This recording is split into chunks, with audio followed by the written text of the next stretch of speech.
Well, dear students, myself Dr. Ashish Garg, Associate Professor in Chemistry, SET, RN Rudiya government college, Ramgarh Shekhawati, district Sikar, Rajasthan. बच्चों, BSc part first में first paper inorganic chemistry में हमने topic start किया हुआ है ionic solids and this is the part fourth. बच्चों, इस सत्र में हम समन्वय संख्या एवं त्रिज्या अनुपात, coordination number and radius ratio की आयनिक यौगिकों में धनायन या ऋणायन की समन्वय संख्या कितनी होती है। बच्चों, यहां समन्वय संख्या से मतलब है कि किसी धनायन को कितने ऋणायन चारों तरफ से इस प्रकार घेरते हैं कि ऋणायन की त्रिज्या ऋणायन को स्पर्श करे और सभी ऋणायनों की त्रिज्या धनायन को स्पर्श करे। बच्चों, होता क्या है कि यहां पर दो बातें हैं। एक तो है कोऑर्डिनेशन नंबर। कोऑर्डिनेशन नंबर का मतलब है कि किसी धनायन को या ऋणायन को विपरीत आवेशित आयन कितने आयन घेरते हैं कि यौगिक स्थायी हो, ये तो होता है कोऑर्डिनेशन नंबर, समन्वय संख्या। और त्रिज्या अनुपात होता है, यहां पर सपोज करिए हम देखते हैं यहां पर दिस इज द मेटल, यहां मेटल हम मानते हैं इसे धनायन। जैसे मैंने आपको बात की थी इससे 1/2 पार्ट के अंदर, this is the fourth part, हमने NaCl के क्रिस्टल की बात की थी। बच्चों, धनायन सपोज हम मानते हैं Na+ और ऋणायन Cl-, राइट। यहां पर देखिए बेटा, जो त्रिज्या अनुपात that is radius ratio, radius ratio का मतलब है कि इस धनायन के केंद्र से इस ऋणायन के केंद्र तक, यानी R+, जो धनायन की रेडियस होगी वो R+ बोलेंगे और ऋणायन की रेडियस होगी यहां से यहां तक, ऋणायन के केंद्र तक, इसे बोलेंगे हम R-। तो इसका जो रेशियो होता है इसकी हम यहां पर बात करेंगे। जैसा मैंने आपको बताया बॉर्न-हावर चक्र में कि आयंस गैसियस स्टेट में बनते हैं और उसके बाद ये गैसियस स्टेट से सॉलिड क्रिस्टल बनाते हैं, राइट। अब यहां पर जब हम क्रिस्टल का एक्सरे स्टडी करते हैं तो पता चलता है कि जो आयंस होते हैं, चाहे वो धनायन हो चाहे वो ऋणायन हो, वे गोलाकार आकृति के होते हैं और non compressible that is SMPDA, जिन्हें दबाया नहीं जा सकता। ये शब्द लिखा है यहां पर, नॉन कंप्रेसिबल आयंस गोलाकार आकृति के होते हैं और SMPDA होते हैं।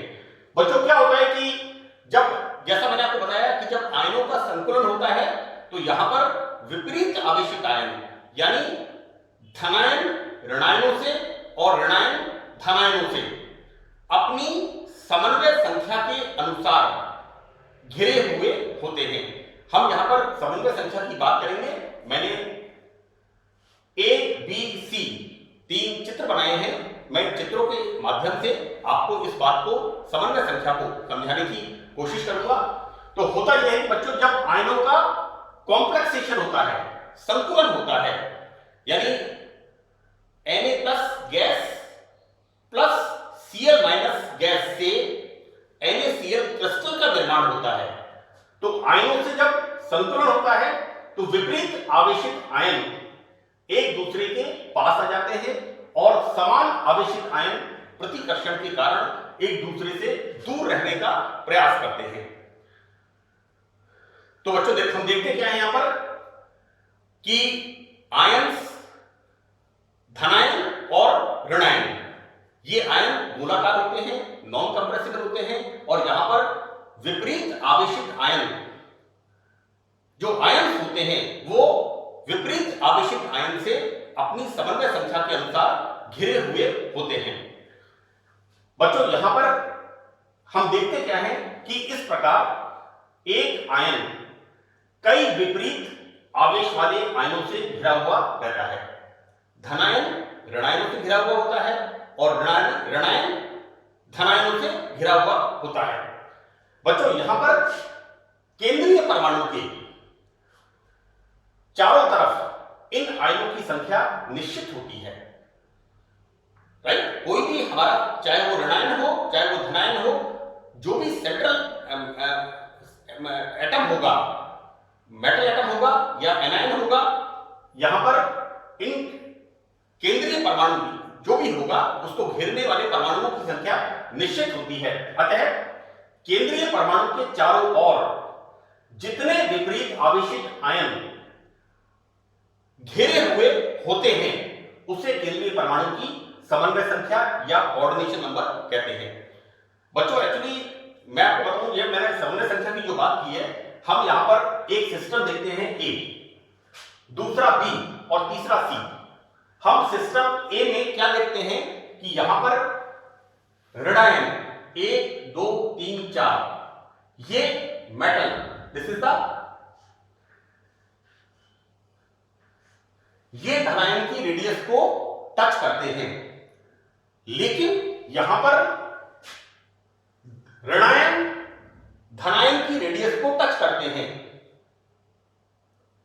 मिले हुए हैं रेडियस के, जो उनके रेडियस है और धनायन और ऋणायन की लगी हुई है पास पास, लेकिन यहां पर ऋणायन की रेडियस ऋणायन को टच नहीं करती। तो दिस सिस्टम इज अनस्टेबल, क्योंकि यहां पर एक और ऋणायन घुसने का प्रयास करता है, राइट।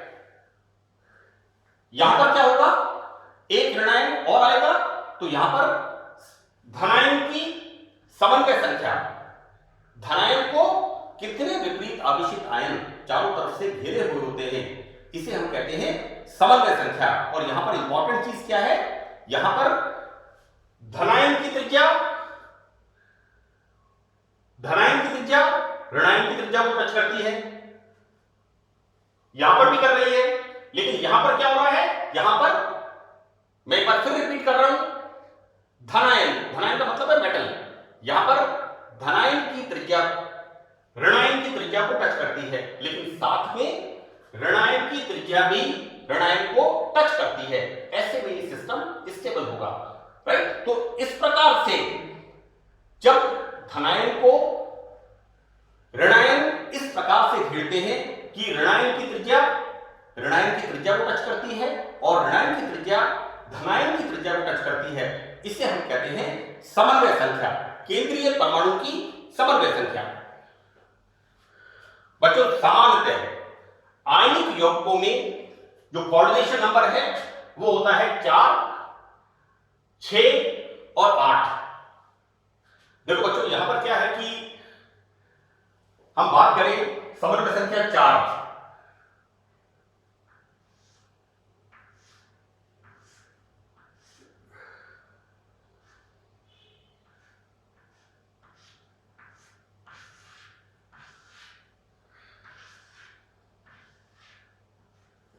समन्वय संख्या 4 का मतलब हुआ एक स्ट्रक्चर तो हो सकता है स्क्वायर प्लेनर, वर्गीय समतलीय, राइट। ये बीच में लिखा है धनायन और इसके चारों तरफ ये है ऋणायन। ये स्ट्रक्चर कैसा हो गया, वर्गीय समतलीय, समन्वय संख्या 4। समन्वय संख्या 4 के लिए दूसरा स्ट्रक्चर क्या हो सकता है, इस तरह का।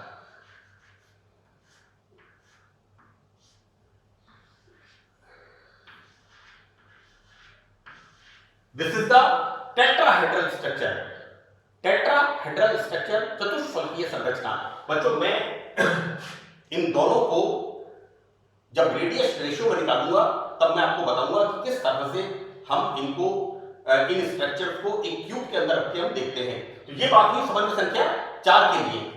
समन्वय संख्या 8 के लिए पहले मैं समन्वय संख्या 6 की बात करता हूं। बच्चों यहां पर क्या होगा,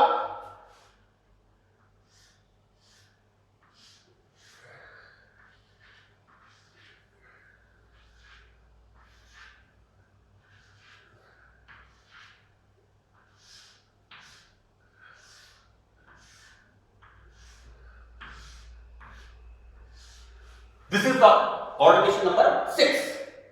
यहां पर इसके बीच में, इस जगह पर, ये बीच में होता है यहां पर मेटल एटम। यहां पर देखिए बेटा, 1 2 3 4 5 और 6, यहां पर धनायन को 6 ऋणायनों ने घेरा हुआ है। This is the coordination number 6। और यहां स्ट्रक्चर कौन सा कैसा हो गया? This structure is octahedral, right. देखो बेटा, इस तरह से स्ट्रक्चर बनेगा। This is the octahedral structure. 1 2 3 and 4, एक ये वाला ऊपर, ये वाला नीचे, इस तरह से 6 ऋणायन और यहां बीच में metal atom. This is the octahedral structure, coordination number 6। 1 2 3 4 5 and 6। This is the coordination number 6। तीसरा है कोऑर्डिनेशन नंबर 8। यहां मैं आपको बता दूं बच्चों,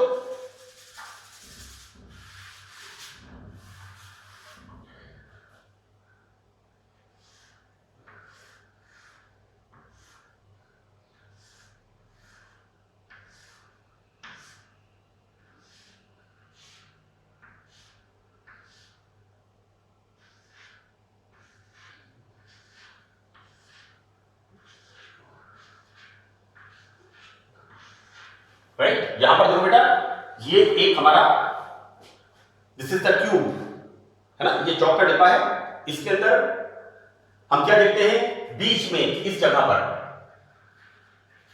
ये जो डॉट मैंने लगाया है, दिस इज द मेटल, इसके बीच में मेटल। और यहां पर 1 2 3 और ये 4, इसी तरह से 1 2 3 और 4। यहां पर सेंट्रल मेटल एटम को या धनायन को 8 ऋणायन चारों तरफ से घेरते हैं। सो कोऑर्डिनेशन नंबर यहां पर 8, 4 और 4, 8 यहां पर ऋणायन इस मेटल को चारों तरफ से कवर करते हैं। तो दिस इज, यहां पर बच्चों, this is the cubical structure, घनीय संरचना, है ना। यहां पर कोऑर्डिनेशन नंबर होता है 8। तो मैंने आपको बताया बच्चों यहां पर कि आयनिक यौगिकों में सामान्यतः समन्वय संख्या 4 6 और 8 पाई जाती है। यहां पर हमने एग्जांपल लिया है बच्चों सोडियम क्लोराइड का। सिंपलेस्ट एग्जांपल है, सोडियम क्लोराइड क्रिस्टल में प्रत्येक आयन 6 विपरीत आवेश वाले आयनों से घिरा हुआ रहता है, राइट। जैसा मैंने 6 का मतलब क्या हो गया? Octahedral structure. इस तरह से सोडियम क्लोराइड क्रिस्टल, यहां पर बीच में सोडियम और 1 2 3 4 5 और ये 6, यानी यहां पर सोडियम मेटल 6 क्लोराइड ऋणायनों से घिरा हुआ रहता है। और 6 का नाम आते ही आपको याद आना चाहिए ऑक्टाहेड्रल स्ट्रक्चर। कोऑर्डिनेशन नंबर 4 का नाम आते ही आपको ध्यान में आना चाहिए या आइदर स्क्वायर प्लेनर, वर्ग समतलीय और टेट्राहेड्रल स्ट्रक्चर। बच्चों एग्जांपल में मैंने आपको बताया कि सोडियम क्लोराइड क्रिस्टल में प्रत्येक आयन 6 विपरीत आवेश वाले आयनों से घिरा रहता है। और दूसरा बच्चों देखते हैं यहां पर ZnS, जिंक सल्फाइड में दोनों आयनों की समन्वय संख्या 4 है। तो ZnS में कोऑर्डिनेशन नंबर 4, इसका मतलब आइदर स्क्वायर प्लेनर, वर्ग समतलीय और टेट्राहेड्रल, चतुष्फलकीय संरचना होगी। इसी प्रकार सीजियम क्लोराइड की बात करें तो सीजियम क्लोराइड में यहां पर कोऑर्डिनेशन नंबर है 8। This is the cubical structure, इस तरह का स्ट्रक्चर। दिस इज द घनीय स्ट्रक्चर, घनीय संतुलित संरचना। 1 2 3 4 then 5 6 7 and 8, right? This is the cubical structure. यहां पर कोऑर्डिनेशन नंबर 8। तो जैसा मैंने आपको बताया कि आयनिक यौगिकों में समन्वय संख्या 4 6 या 8 सामान्यतः पाई जाती है। ये मैंने आपको एग्जांपल बताए हैं इसके। NaCl की coordination number 6, right. Now ZnS coordination number 4, समन्वय संख्या 4। इसी प्रकार सीजियम क्लोराइड CaCl में दोनों आयनों की सीजियम और क्लोराइड दोनों की यहां पर कोऑर्डिनेशन नंबर 8 होती है, राइट। हम देखते हैं बच्चों यहां पर कि हम जानते हैं कि एक यौगिक की संरचना वह होती है जो सबसे अधिक स्थायी और कम ऊर्जा वाली होती है, राइट। कॉम्प्लेक्स जो हमारा जो आयनिक कंपाउंड का क्रिस्टल बनेगा वो स्टेबल तब होगा जब उसकी एनर्जी कम होगी और वो स्टेबल होगा। तो बच्चों यहां पर हम चित्र बना करके इसको समझाते हैं। पहले चित्र में क्या किया हुआ है हमने कि बीच का एटम दैट इज केंद्रीय परमाणु, जैसा मैंने आपको कहा, इस केंद्रीय परमाणु को 4 ऋणायन चारों तरफ से घेरते हैं। और यहां पर हम क्या देखते हैं, यहां पर धनायन और ऋणायन की त्रिज्या ये आपस में एक दूसरे को टच कर रही है, धनायन की और ऋणायन की त्रिज्या। लेकिन ऋणायन और ऋणायन की त्रिज्या एक दूसरे को स्पर्श नहीं करती, एक दूसरे को टच यहां पर नहीं करती है। ऐसी स्थिति में क्या होगा, ऐसी स्थिति में यहां पर एक ऋणायन और बीच में आएगा और समन्वय संख्या बढ़ जाएगी, जिससे सिस्टम स्टेबल होगा। बच्चों यहां पर चित्र ए, तो चित्र ए में केंद्रीय धनायन की सभी ऋणायनों को स्पर्श करता है, ये धनायन सभी ऋणायनों को स्पर्श करता है। लेकिन मैंने ये जो डेस्क्रिप्शन लिखा है मैंने इन्हीं चित्रों के हिसाब से लिखा है और इस बात को समझाने की कोशिश की है। आप थोड़ा कंसंट्रेशन से इसे देखिए कि यहां पर चित्र ए में केंद्रीय धनायन सभी ऋणायनों को स्पर्श करता है, लेकिन ऋणायनों के मध्य खाली स्थान होने के कारण 1 2 3 4 यानी ये जो खाली स्थान होता है यहां पर ऋणायन इस धनायन के पास आने की कोशिश करते हैं, राइट। और बच्चों यहां पर क्या होगा, ये ऋणायन इस अवस्था में एक दूसरे को तब ही स्पर्श करेंगे जब यहां पर एक ऋणायन और आ जाए। कहने का मतलब है यहां पर कोऑर्डिनेशन नंबर यहां पर बढ़ जाए, धनायन को घेरने वाले ऋणायनों की संख्या यहां पर बढ़ जाए। एक सिस्टम। सेकंड सिस्टम में हम क्या देखते हैं, चित्र बी में यहां पर बच्चों सभी ऋणायन, चित्र बी में सभी ऋणायन केंद्रीय धनायन को स्पर्श करते हैं। और बच्चों यहां देखते क्या है हम, एवं सभी ऋणायन आपस में एक दूसरे को स्पर्श कर रहे हैं। बच्चों चित्र बी में मैं एक बार फिर रिपीट कर रहा हूं कि यहां पर ये बीच का केंद्रीय धनायन, इस केंद्रीय धनायन को सभी ऋणायन यहां से यहां से यहां से यहां से केंद्रीय धनायन को या सेंट्रल मेटल को यहां पर, मेटल आयन को यहां पर सभी ऋणायन स्पर्श करते हैं और सभी ऋणायन आपस में एक दूसरे को स्पर्श कर रहे हैं। तो बच्चों इस संरचना में आयनों की व्यवस्था सममित है, this is the symmetrical, right. यहां पर स्टेबल स्ट्रक्चर है क्योंकि यहां पर ऋणायन को स्पर्श करता है, ऋणायन की त्रिज्या ऋणायन को स्पर्श करती है और ऋणायन की त्रिज्या धनायन को स्पर्श करती है। यहां पर इनमें कोई किसी प्रकार का गैप या खाली स्थान नहीं है, जैसा कि हमने यहां पर देखा था। तो बच्चों यहां पर स्ट्रक्चर सममित है और यौगिक, this compound is stable, this structure is stable. एक और हम देखते हैं चित्र सी, तीसरी व्यवस्था। तो बच्चों चित्र सी में हम देखिए आप, चित्र सी के अंदर ऋणायन को स्पर्श कर रहे हैं, लेकिन ऋणायन धनायन को स्पर्श नहीं कर रहे। तो ऐसी स्थिति में तंत्र कब स्थायी होगा, सिस्टम कब स्टेबल होगा, जब यहां पर एक ऋणायन बाहर निकल जाए, अर्थात समन्वय संख्या यहां पर 4 से 3 हो जाएगी। मैं चित्र सी की बात कर रहा हूं, राइट। तो बच्चों चित्र सी में सभी ऋणायन एक दूसरे को स्पर्श कर रहे हैं, लेकिन धनायन को, ये जो धनायन है इसको ये ऋणायन स्पर्श नहीं कर रहे। इस प्रकार ऋणायनों के बीच में प्रतिक्रिया प्रतिकर्षण बल होगा, और प्रतिकर्षण बल का मान अधिक होने से बच्चों यहां पर ऋणायन ऋणायन रिपल्शन इज ग्रेटर देन ऋणायन धनायन अट्रैक्शन। इस स्थिति में इस प्रकार प्रतिकर्षण का मान अधिक होगा आकर्षण की तुलना में। तो बच्चों यहां पर रिपल्शन फोर्स प्रतिकर्षण बल, बच्चों प्रतिकर्षण बल किस पे होगा? ऋणायनों के अंदर, क्योंकि ऋणायन यहां पर धनायन को स्पर्श नहीं कर रहे। तो बच्चों यहां पर प्रतिकर्षण अधिक होने से तंत्र सिस्टम अनस्टेबल होता है एवं यौगिक तभी स्थायी होगा जब यहां पर समन्वय संख्या कम हो जाए।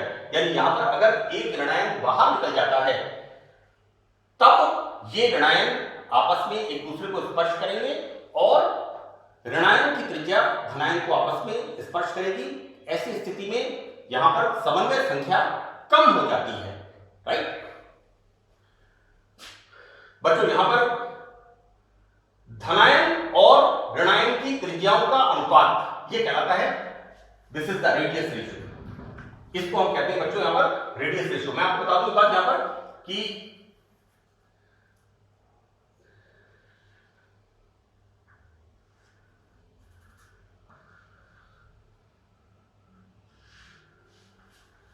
बच्चों ये बीच वाला धनायन है, और मैं आपको बताऊं बच्चों कि धनायन का आकार छोटा होता है क्योंकि धनायन में इलेक्ट्रॉन बाहर निकलते हैं। इलेक्ट्रॉन बाहर निकलने से nucleus attraction of the nucleus towards the electron is greater. नाभिक का आकर्षण इलेक्ट्रॉन्स पे ज्यादा होगा क्योंकि इलेक्ट्रॉन्स की संख्या कम हो जाएगी, राइट। ऐसी स्थिति में धनायन छोटे आकार के होते हैं। बच्चों देखो यहां पर यहां से यहां तक ये धनायन की त्रिज्या है, इसे हम बोलेंगे R+, और यहां से यहां तक ये बच्चों ऋणायन की त्रिज्या है, इसे हम बोलेंगे +R-। तो ये जो रेशो होता है इस रेशो को हम कहते हैं त्रिज्या अनुपात। धनायन व ऋणायन की त्रिज्याओं का अनुपात कहलाता है त्रिज्या अनुपात। इसे हम कैसे निकालते हैं बच्चों? Radius ratio equals to R+ upon R-। यहां पर जो केंद्रीय धातु है बच्चों, यहां पर R+ का मतलब है ये दिस इज प्लस,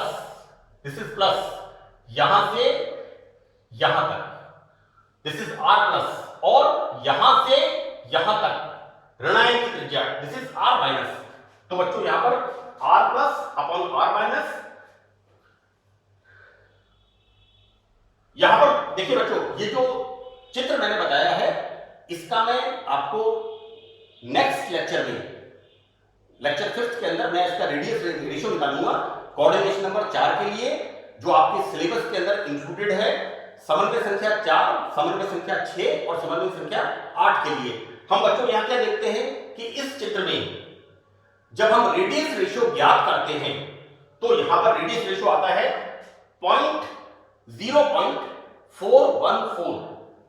और बच्चों ये रेडियस रेशियो क्या इंडिकेट करता है कि आइदर स्ट्रक्चर इज ऑक्टाहेड्रल और स्क्वायर प्लेनर। देखो बेटा this is the octahedral structure, right. यहां पर देखो बेटा ये जो बन रहा है ना, ये बीच में ये वाला जो बन रहा है, इसको हम इस तरह से बता देते हैं,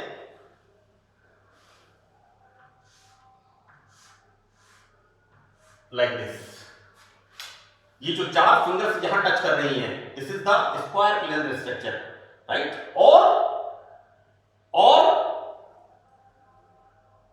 1 2 3 4 5 और ये 6, right. This is the octahedral, right. यहां पर बच्चों देखिए क्या होता है कि रेडियस रेशियो 0.414 के लिए octahedral and square planar structure के लिए रेडियस रेशियो सेम है, दैट इज 0.414।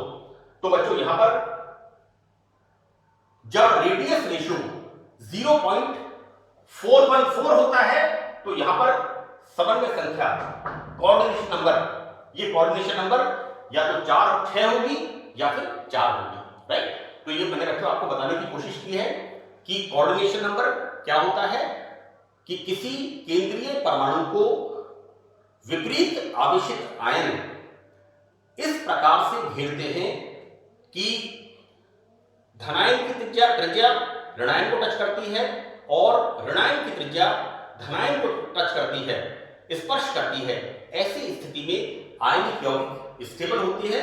और अब हम नेक्स्ट लेक्चर के अंदर कोऑर्डिनेशन नंबर 4, कोऑर्डिनेशन नंबर 6 और कोऑर्डिनेशन नंबर 8 तीनों के लिए हम square planar structure, tetrahedral structure, octahedral structure and cubical structure, घनीय संतुलित संरचना, जैसा मैंने आपको बताया कि यहाँ पर किस तरह से इसके अंदर ये चौक का डिब्बा है, ये एक वर्ग है और इसके अंदर हम देखते क्या है, किस तरह से यहाँ पर 1 2 3 4 5 6 7 8 ये 8 ऋणायन इस मेटल को, ये जो बीच में डॉट है, इस मेटल को चारों तरफ से घेरे हुए होते हैं। तो इसका हम रेडियस रेशियो नेक्स्ट लेक्चर के अंदर हम स्टडी करेंगे। मुझे उम्मीद है कि आपको ये डिस्क्रिप्शन समझ में आएगा। मैंने कोशिश की है, आपके एग्जाम में सवाल आता है, एक क्वेश्चन आपके एग्जाम के अंदर आता है, अक्सर इस तरह से पूछते हैं, देखिए कि समन्वय संख्या एवं त्रिज्यानुपात किस प्रकार एक दूसरे पर निर्भर करते हैं, स्पष्ट करिए। Right? Explain how coordination number and radius ratio depends on each other. किस तरह से एक दूसरे के ऊपर निर्भर करते हैं, इस तरह का सवाल आपके क्वेश्चन में आता है और मैंने इस टॉपिक को कंप्लीट करने की कोशिश की है and this is the sufficient matter. ये पर्याप्त मैटर है इस क्वेश्चन के लिए कि त्रिज्यानुपात एवं समन्वय संख्या किस प्रकार एक दूसरे पर निर्भर करते हैं, स्पष्ट करो। So that's all in this lecture. Thank you.